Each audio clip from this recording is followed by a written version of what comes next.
Alrighty, guys, welcome to your refresher on doing research. So I have no idea how long this video is going to be, hopefully not too long, but I am going to go through some slides and then I'm also going to go to the library database and share my screen with you there and show you how I go about kind of looking for some stuff. Now, I haven't prepared anything for what to look for. So you will see real-time, real human research attempt. So, you know, the full disclosure and transparency to let you know that sometimes it's a lot of trial and error, and don't get frustrated. So there's no but first. But first. All right, cool. So we are going to first refresh our memories, or maybe tackle this for the first time, depending on what you did in 2019. But what kind of sources are there out there for doing research? So these are things that you've probably already heard before. Obviously, you've heard of books before. But, you know, this is the kind of genres of research that we can think about, particularly for literature, although industry publications is, you know, just something else I added in there because that's important stuff for research. So we've got our books, we've got our newspapers. Sometimes that might be useful, particularly I'm thinking about, you know, Hope Matters or 100 Years of Solitude, finding a book review in a newspaper about that publication. That could be really valuable. Articles from academic journals, peer-reviewed articles from academic journals are the kind of upper standards. That's what all academics are aiming for. They want to publish peer-reviewed journal articles. And then, you know, in certain contexts, websites can be really valuable as well. So let's go through some of this stuff. So academic publishers for books, all right? Now, I don't want you to underestimate the value of books, okay?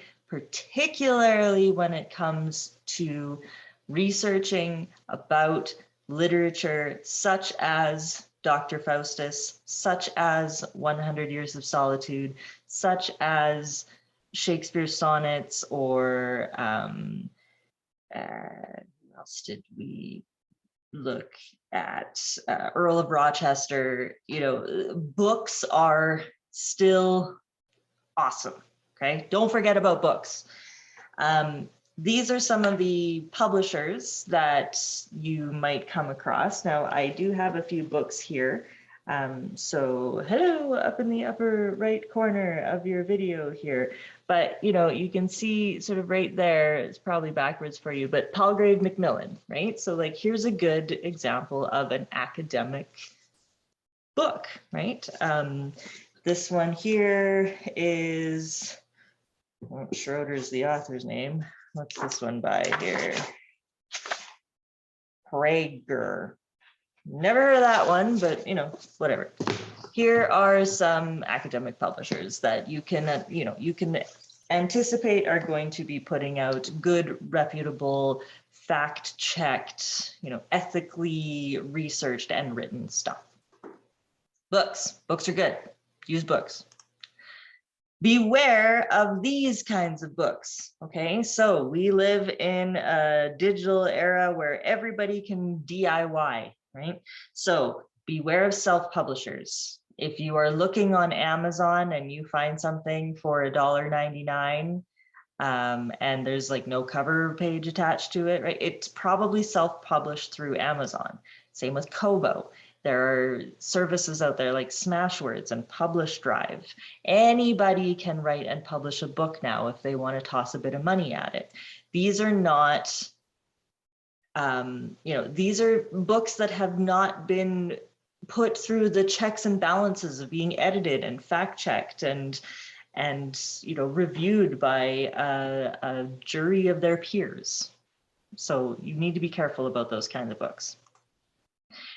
Newspapers, news aggregates, particularly for nonfiction stuff, but I'll include it in here. You want to think in this crazy digital age about what is still a reputable newspaper or news aggregate and what is a little bit suspect. So I have a list here of what is still deemed kind of reputable news sources. I have a couple question marks, or ish is in there. So Huffington Post, I mean, that used to be a really reputable news publication. There's some questions about whether or not it still is. There have been some sensationalist articles written and published in the Huffington Post. It all kind of comes down to our ability to think critically.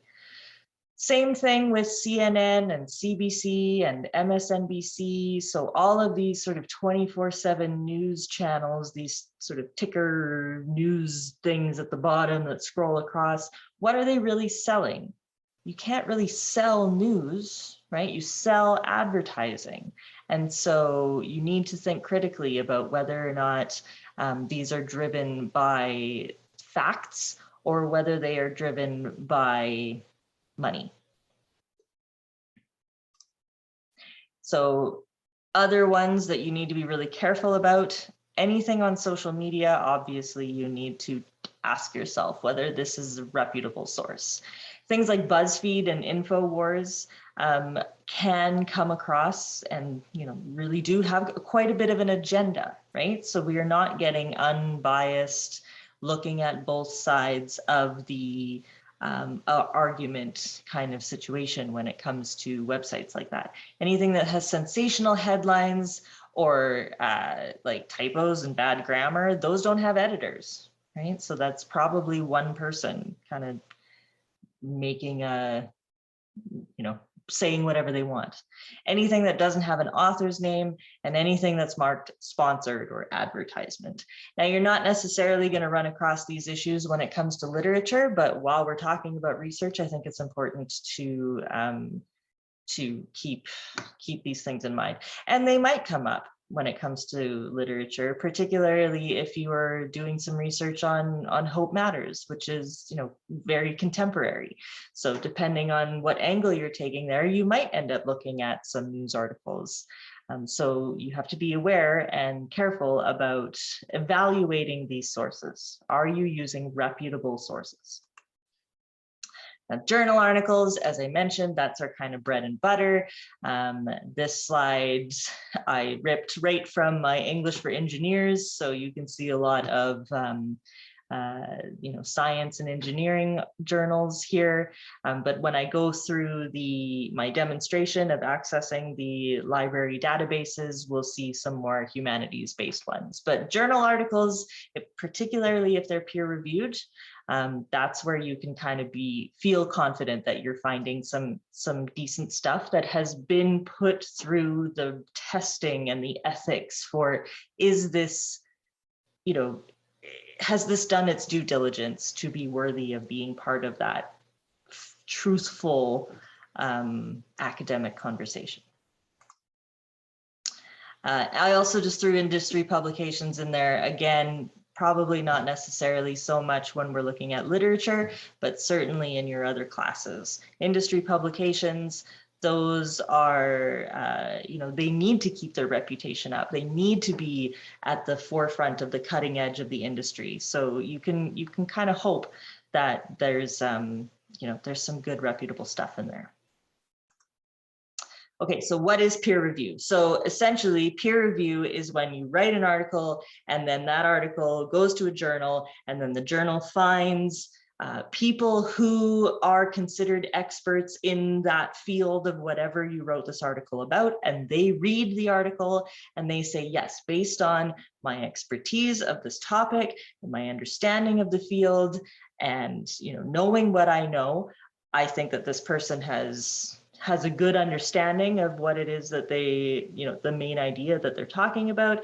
It looks to me as though they understand all of the up-to-date concepts or techniques or topics or, new conversations in this field. Seems to me they've done their due diligence with their research. I think that this article is contributing in some way to the academic conversation, it gets my seal of approval. So it is it is exactly what it says. You write an article, you give it to a group of your peers, of your intellectual peers, people who work in the same area as you. They read it, they give feedback of whether or not it is valuably contributing to the academic conversation.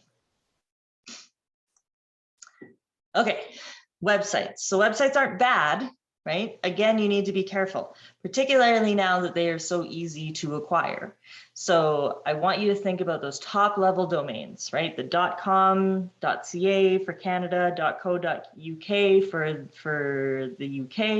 Okay, these are our, you know, top level ones. You have to shell out a bit of money for them, right? And you typically can find, you know, there's more of a chance that they're organization based as opposed to like a dude trolling in a basement somewhere, right? I'm not saying that right away you can, oh, it's got a .co.uk, that means it's good. No, absolutely not. But there's a big difference between getting a source from one of those or .edu, big difference between getting a source from one of those and in getting a source from .biz or .info, or now you can get all kinds of endings of websites. And so you need to, again, just have a look at where is the source coming from. This is going to really help you to you know, evaluate whether or not it's gone through the rigorous academic you know, scrutiny to make sure that it is acceptable, right, and reputable. So what this does have to do with literature is no paper mills, okay? By that I mean these websites where you can sort of, you know, put like Google something basic and there's 50,000 essays that have already been written about that, and you can pay some money and somebody will write an essay for you. Okay, I will find those. Instructors are good at that. We know how to find plagiarism, right? We have the power. So don't take anything from SparkNotes. Don't take anything from Cliff Notes. If you need those as like a jumping off point, okay, fine, but those are not sources, all right? That's not research, that's Google, right? You need to go further than that. Definitely no Course Hero, no Lit Charts, no 123helpme.com, no cram.com, okay, none of that. Those are not reputable sources. So let's think about what makes something reliable. Okay, so I did a quick Google search for augmented reality. So I found articles through Wikipedia, through Franklin Institute, through Harvard Business Review, through Wired.com, and through ScienceDirect.com. So which of these do you think might be the most reputable? Now, Wikipedia.com, I'm going to say it again, and I'm going to say it loud for those in the back to hear. Wikipedia.com is not an academic source. Do not use Wikipedia in your essays. You can start with Wikipedia, get a sort of background, you know, foundation, bit of a basis for what it is that you're looking at. Scroll all the way to the bottom and look at the resources that Wikipedia has and go there. All right, look at those. Those are good sources. Wikipedia is not. Why? Because it is editable by the public. Okay, anybody can go in there and change something. So that makes it not a reputable source. We cannot guarantee that what we are reading on Wikipedia is the truth, but we can use Wikipedia to guide us to places that might give us some truthful information. Franklin Institute, okay, this is an educational institute. So it is,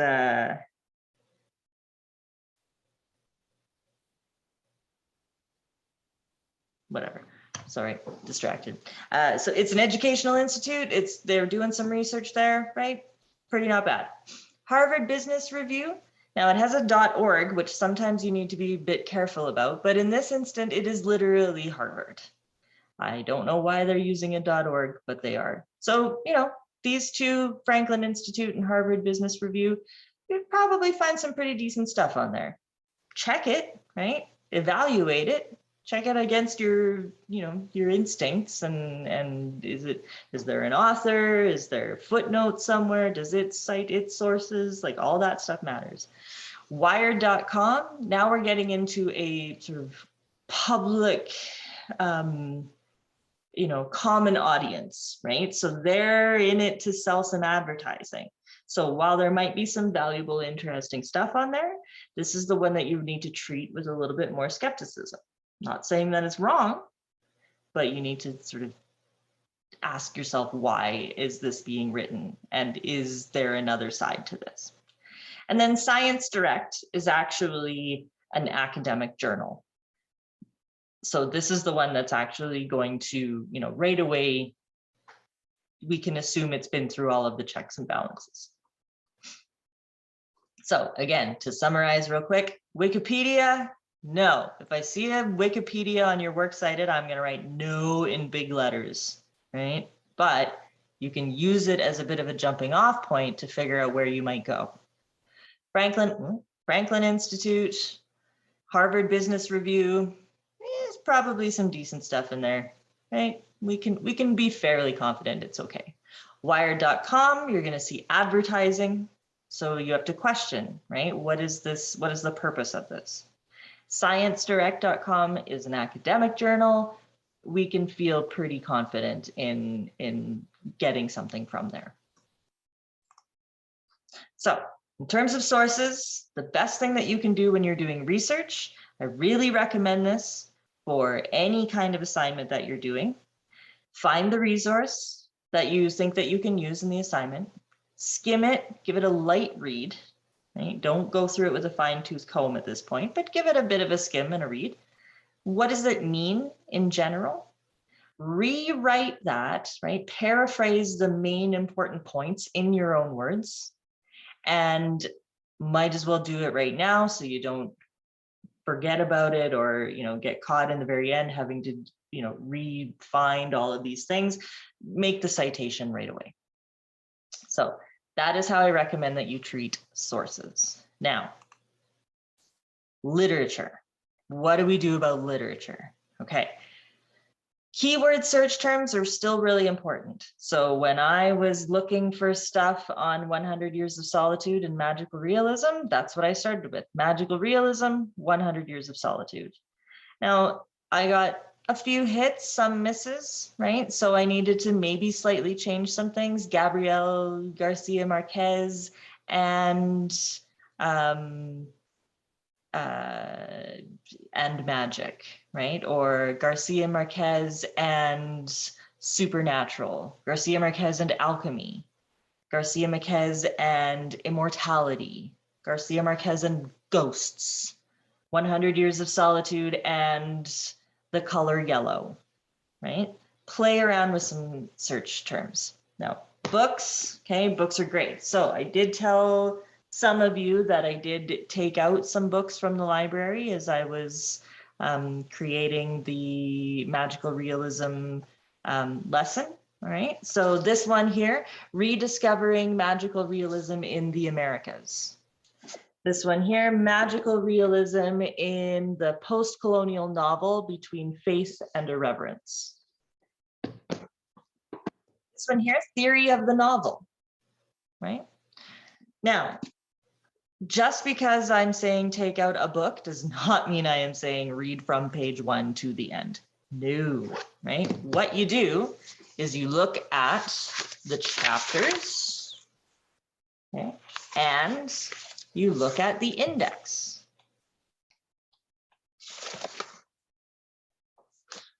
Chapters can be found in the table of contents in the front, index can be found in the back, right? So from there, you can kind of get an idea of if there's a chapter about blood in Macondo, and that's something that you are interested in, then you go right to that chapter, right? In this one, we have a chapter that is magical realism and defamiliarization in Gabriel Garcia Marquez's 100 Years of Solitude, right? So I don't need to read this entire book. I need to read one chapter. Right? I went to the back and I looked at the index, and there is Garcia Marquez. I can see that between pages 75 and 96, right, which is the one chapter, right? So I'm taking out this book, and this book is going to give me a lot of interesting stuff. In fact, I quoted from this book in the lesson, right? But I'm not reading the whole thing. Okay. So, bibliographies from other articles. If you're looking at a peer-reviewed source or a journal article, there's going to be a works cited at the end of it. So go there and have a look and see, is there anything else in that bibliography that looks like it might be valuable or interesting? One thing that I will show you as I go through the library database in a second is don't use book reviews as sources. There's just not enough there, right? A book review is to tell an academic whether or not that book might be interesting enough to read and have a look at. They're not really very great for like actual research. Right? Google Books can be great, even if the entire book isn't there. There's still a lot of stuff that can be found, so don't be afraid to use Google Books. Google Books is really valuable. Interlibrary loans. Now you need to practice time management a little bit when it comes to interlibrary loans, because sometimes it can take a week or so for the book or the article to come in, but particularly in a small library like at RDP. And I lived this in my undergrad. I went to a small university. We did not have a ton of stuff, but we could get a ton of stuff. So really encourage you to do interlibrary loans. When in doubt, ask a librarian, right? They are there, they are masters at this kind of stuff. They don't know anything about, well, they know a little bit about everything, but they might not know anything about the topic that you're researching, but they sure as hell can help you figure out good keywords and maybe some good places to look. And use our digital technology to your advantage. So you don't have to read the entire article if you are looking for something specific. If you're looking for something specific, Control F, right, to find it, type in that word and use that to kind of skim through, okay? So those are my kind of pieces of advice in terms of slides. What I want to do now is I want to go through the, I'm big. I want to go through the RDP library. All right. And again, like I said, this is a complete blind dry run. Okay, I don't have anything prepared for this. This is going to be real research here. All right. So I'm at the RDP homepage here, and here I'm going to library. Okay, so I'm going to go through a couple of things here. So OneSearch, this is like the Google of library stuff. All right, so if I type in 100 Years of Solitude, Magical Realism.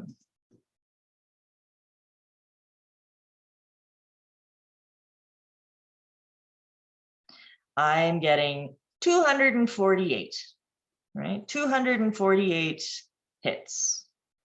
So I've got magical realism, social protest, and anti-colonial sentiments. That's certainly something that could be valuable for us. Magical realism and Deleuze. Now, Deleuze is a critical theorist, and he's a pretty heavy hitter, but I don't know whether or not we are quite ready for Deleuze, right? Politicized Ghosts, House of Spirits, and Beloved. Now these, the House of Spirits and Beloved, these are two other novels, right? Toni Morrison's Beloved. So, this might have some useful stuff, but it's not going to all be about 100 Years of Solitude, right? So, this is a good place to start, right? But here we're getting Dark Side of Magical Realism, Science Suppression of the Apocalypse, Dark Side of Magical Realism, Science Suppression of the Apocalypse, Dark Side of Magical Realism, Science Suppression. So we can see that, right, this is a little bit flawed, okay? It's not perfect. Now, what else are we seeing here? Well, here, these are great, right? PDF full text, awesome, right? Super available for us right now, okay? No problem. Here, we're starting to run into some things. So full text finder, maybe we get a hit, maybe we don't, okay? So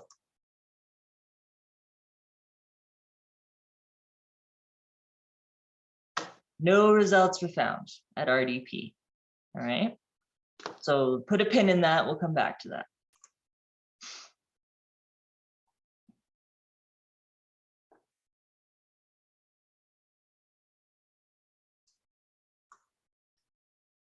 Now, right away, I can, looking into this a little bit more, I can tell that these were actually, it looks like this is a book. This Dark Side of Realism, Science Suppression and Apocalypse in 100 Years of Solitude looks to be a book. And so I think a number of these are probably book reviews, all right? Down here, we have, request this through interlibrary loan. So this is where I am saying that, like, you have to be a little bit forward thinking, but interlibrary loan, okay? It's awesome. It's awesome, all right? Okay, so we can see that we've got some stuff, but we're not necessarily hitting the most greatest stuff right now, right? A lot of like request this through ILL, a lot of I don't know whether or not this exists. Okay, so good place to start, but let's see what else we can do here. So that was by going through this one search, all right? Let's look at the NEOS catalog search. Okay, so this is the books, right? The books. So I'm gonna look now. There might not necessarily specifically be a book about 100 Years of Solitude and the politics of Latin America in the library. There might not necessarily be a book that is free will in Dr. Faustus in the RDP library, okay? That we have a pretty small library, so that's probably not going to be the case. However, what if we were to search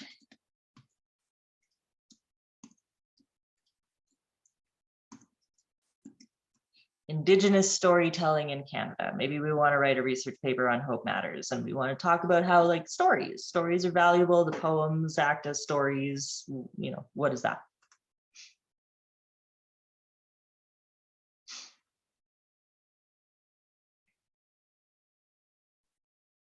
I'm out in the boonies. My internet is not the greatest. All right, here we go. So here we've got 557. Okay, that seems like it's pretty great. Careful. Now we've got at the library 422, online 135. Okay, that gives us some more information. Again, be careful. Library. Now the NEOS catalog is libraries across Alberta. All right, so while there are 557 hits that we got, there are actually 93 available at Red Deer Polytechnic, okay? So that doesn't mean that we can't ILL, right? We could interlibrary loan any of this shit in, right? But if you're looking for something like 2 days before the essay is due, you can look at 93 of them, all right? But here we've got all kinds of stuff: legacy, trauma, story, and Indigenous healing, unsettling the settler within, Indian residential schools, truth telling, right? These are all books that we do have available at RDP, okay? So that is what the NEOS, the NEOS catalog does, right? Now, again, right, I'm thinking about what might we already have here, at least in Alberta, if not in RDP. If we were to search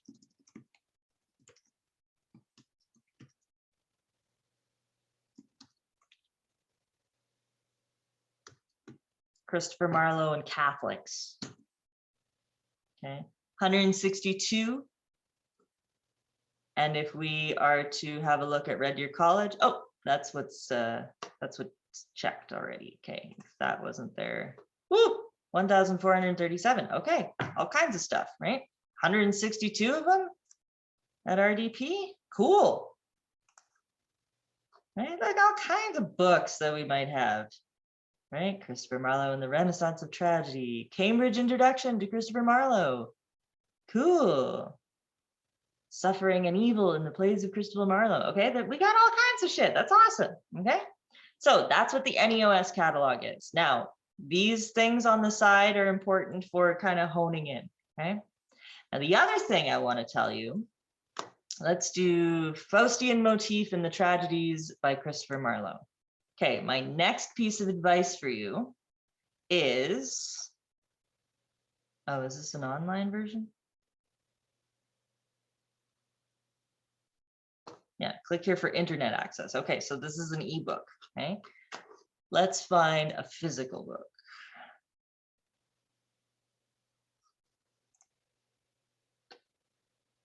All right, here we've got a physical book. Okay, so next thing I want you to know about is the call number. All right, so this is the call number. You go to the library, it's on the second floor. You look for, you're going to look for P and you're going to look for PR, and then you're going to find, you know, it's all like in numerical order, like chronological order, alphabetical order, all that. Look around the book. That's actually how I found magical realism in the post-colonial novel, right? I was looking, I did my NEOS search and I found this one, right? Rediscovering Magical Realism in the Americas. And then I just took a minute to kind of poke around in that same region on the shelf. And I ended up finding this one, and I took a few steps down and I ended up finding this one, right? So shop around the shelf once you get to a part where you're going, because the library is organized thematically. So that's another important thing for you to know. Okay, so we've done the one search, we've done the NEOS catalog. Now let's do the sort of search by database. Okay. Now, I want to go back. Let's just go back to the library here. Okay, so here's that library homepage. Here's that one search. Here's that NEOS catalog. I'm going to go over here and I'm going to go to subject guides. Now, there's some good stuff in here. Okay, citation guides, right? If you need a refresher on your MLA. Okay. We've got some good information about academic integrity and about copyright stuff. Down here, we've got information about the Writing Skills Center and all that shit. Okay, library is great, but I want to look subject guides, okay, English. These are excellent databases for you to look at, to specifically go to and look for some peer-reviewed journal stuff. All right. JSTOR is a big one. Okay, you're going to find a lot of shit on JSTOR. Okay? MLA bibliography is good, but there's a bit of a learning curve there. So I'm going to recommend that you head right over to JSTOR if you want some good peer-reviewed journals. Now, if you are off campus, you're going to have to log in. Okay, so here I am at JSTOR. Thank you. I love a good cookie. All right. I'm going to go right to advanced search. Okay, and here is where I can add a whole bunch of search boxes if I want. But here I'm going to say 100 years of solitude. Okay, we're doing all fields, whatever, that's fine. And time. Okay, so this is doing that Boolean kind of thing that I was that you may have heard about, right? If you're saying and or using punctuation and all that kind of stuff. Okay, here, right? I'm going to click on articles. I don't want reviews. Remember, I don't want reviews, right? Miscellaneous, they might give me some kind of weird ephemera that's not really going to be all that useful. I can specifically ask for English. Any of this kind of stuff, I wouldn't necessarily worry about unless you're getting like real specific. Any of this kind of stuff, I wouldn't necessarily worry about right now. But we might, depending on what kind of search results we get, we might want to go back and check some of these, right? Like there's probably no point in us looking at engineering, right? But we won't worry about that too much right now. Okay, so submit.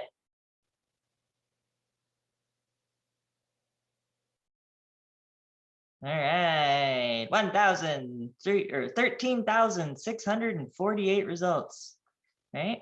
Okay, so here's cool. This is cool, right? 100 Years of Solitude, Indigenous Myth and Meaning, right? Names and narrative pattern, ooh, all them buen dias. Okay, so we can search within the results, right? If we want to talk about, let's just see if there's anything in here about like time and alchemy. All right, narrowed it down to 611 results. Okay. So don't be afraid to play around with these databases in the advanced search section. Right over here, now we can maybe kind of get a little bit more specific about what discipline, right? What subject are we looking at? So, you know, cultural studies, right? There might be some fun stuff in there. The Time of the Gypsies, a people without history in the narratives of the West, right? We might be getting a little bit too far out, right? There might not be anything about 100 years of solitude in here. Maybe we've gone a little too far, right? How do we figure that out? Well, somewhere in here, I'm pretty sure view 130 search matches, right? Oh, what's on here?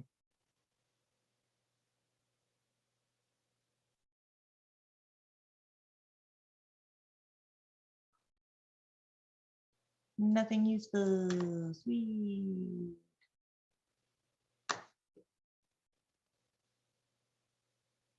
Go back to the results. Maybe this one won't work for us. Maybe we go back to the bigger one, right? But again, we got to play around, right? The last 3 pages of 100 Years of Solitude, interesting, right? Foreshadowing, we're going to talk about foreshadowing in a little bit. What happens? Let's try again. Let's go back to advanced search. Let's try hope matters and truth and reconciliation. Oops.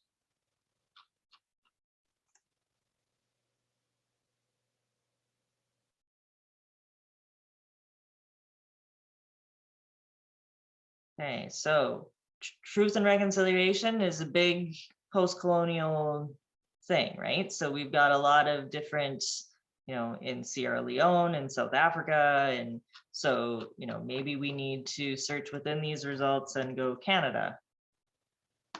Okay, now we're getting a little bit closer, right? Does any of this have to do with Hope Matters? Quick kind of skim, not necessarily. Let's see if we can find some Hope Matters stuff. Maybe no academics have written about Hope Matters yet. It's still fairly new. Right? Who knows? Let's modify our search.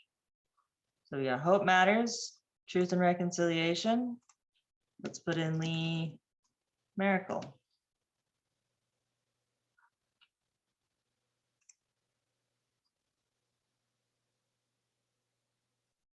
Oh, okay. right? So now we've got some Lee Maracle stuff, right? Some Truth and Reconciliation stuff. Okay, maybe we're getting a little bit closer. So that's how we use the databases. All right. Again, I want to tell you that you need to carve out some time to just play around. You're not going to just immediately find 6 amazing sources right off the bat and it's going to be great. Research is an art. So take the time, play around. Don't try and do it all in one chunk, right? Take 15 minutes and play around in the database and then put it away. Take 15 minutes and go to Google Books, look around on there and then go away, right? Google Books, you can specifically look for things in Google Books, right? So how am I gonna, I think over here, I can probably do it. No. All right, let's just do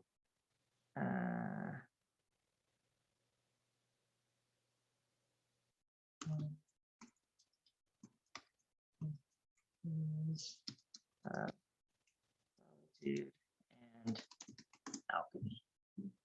Okay, if we look here, okay, look here, no, just because it's the first search, worldlit2014.wordpress.com. I don't know what the hell that is. We can do better. Okay, here I clicked on more books, right? Now, oh, look, here's this book. Here's this book right here. Rediscovering Magical Realism. The Alchemy of Conquest, Science, Religion, and the Secrets.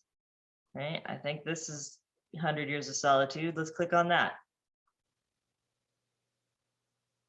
Okay. Well, we get some stuff, right? We get like, there's probably, the whole thing isn't here, but there's a good chunk here. We might be able to find some interesting stuff in here. Right? We can search. Let's search for gold.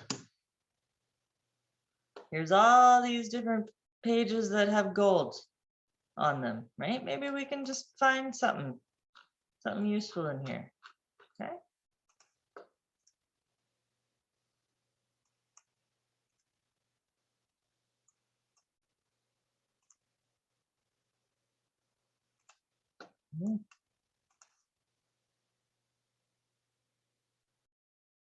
Search inside.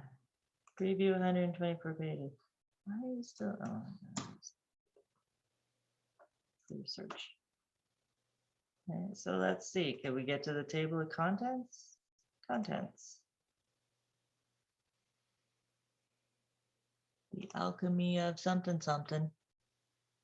Reduction in ethnodemonology in early America. Hot damn.